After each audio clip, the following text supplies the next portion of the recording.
So, what is referred to as the third eye is, we always said Shiva will open his third eye and he can burn up the whole existence if he wants. You need to understand, this is a dialectical culture. You don't take these things literally, logically. You need to always read behind it. Unfortunately, people start interpreting it as a logical thing and its whole thing is so badly distorted. Dimensions which cannot be expressed logically are always packed up in these kinds of stories so that they are preserved without distortion. So Shiva opens his third eye and either everything burns up or he sees everything clearly. So third eye is not a physical thing. It is just that if your energies reach a certain peak within you, you have a new clarity of vision of life. You see everything from a completely different dimension. So you start seeing things, it's an inner eye we say. We can say you can turn it inward or outward, whichever way you turn it. So these eyes are only outward. You can't roll your eyeballs inward and see what's within you, isn't it? So third eye is both ways. If you want, you can turn it inward or you can turn it outward. Whichever way, you are seeing life beyond the normal limitations of your perception. Your perception has risen beyond the physical. That is the third eye. Why is it connected to a particular spot in your body? Among the 7 chakras, the 6th dimension is called as Agna. Agna is located slightly above where the eyebrows meet. There are 3 dimensions attached to it. These 3 dimensions are traditionally named after Shiva, 3 different forms of Shiva. But these 3 are actual experiential points in the body, where if your energy moves to that point, your experience of life alters itself. The whole process of whatever spiritual process you're doing consciously or unconsciously is fundamentally to move to a higher plane of perception, isn't it? Yes? You call it God, you call it kundalini, you call it yoga, you call it what you want. But fundamentally, the whole thing is to raise your perception from a limited physical perception to a higher possibility. So if your energies are in the lowest chakra, which is referred to as the Mooladhara, food and sleep will be the most dominant factors of your life. Only food and sleep. You will not know anything else. If energies move into Swadhisthana, then you are a pleasure seeker, you enjoy the physical world in so many different ways. If your energies move into Manipuraka, then you are a doer in the world, you are an achiever. If your energies move into Anahata, you are a creative person, maybe you're an artist, you're a painter, you're something, you're more creative about life. If your energies move into Vishuddhi, if they become dominant there, you are a powerhouse. Power need not just mean this. Human beings can be powerful in so many different ways. So, this is the power center. If energies move into your Agna, then you have clarity of vision.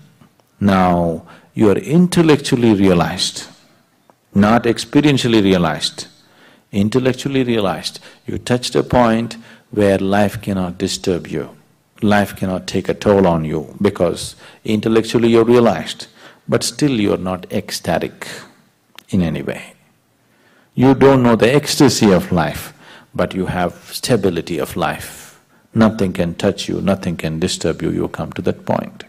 From the lowest point of Mooladhara to Agna, there are many ways of reaching there.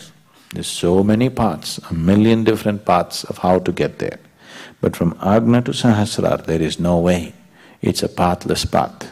This is the reason why a lot of people are talking only about peace, because they only got till here and they don't know what's beyond. So they're assuming and concluding that that's all there is, because there is no particular path or method to get beyond. There are no particular methods or there are no methods. When all methods are dropped, only then from Agna to Sahasrara one will reach. If your energies touch your sahasrara, the topmost chakra, you will become ecstatic like for no reason, simply you're ecstatic. You don't need any external stimulus. You will see those of you who come to the Bhava Spandana, simply ecstatic. Nothing is happening. Nobody is telling you beautiful things, nor did you win a lottery, nothing. Simply you're ecstatic, just blowing like that, because your energies have hit the Sahasrara. So from here to here, there is no journey. So when you come here, if you can turn this third eye inward, only then you see that there is no way, the only way is to jump. To jump into total emptiness, either you must be crazy or you must have absolute trust in somebody else's word. These are only two ways you can jump into nothingness, isn't it? Either you must be crazy, that you don't care what happens to you, or you have so much trust in somebody, if he says jump, you will anyway jump. These are only two ways. So, the third eye is something that gives you a total clarity of how things are, how life processes.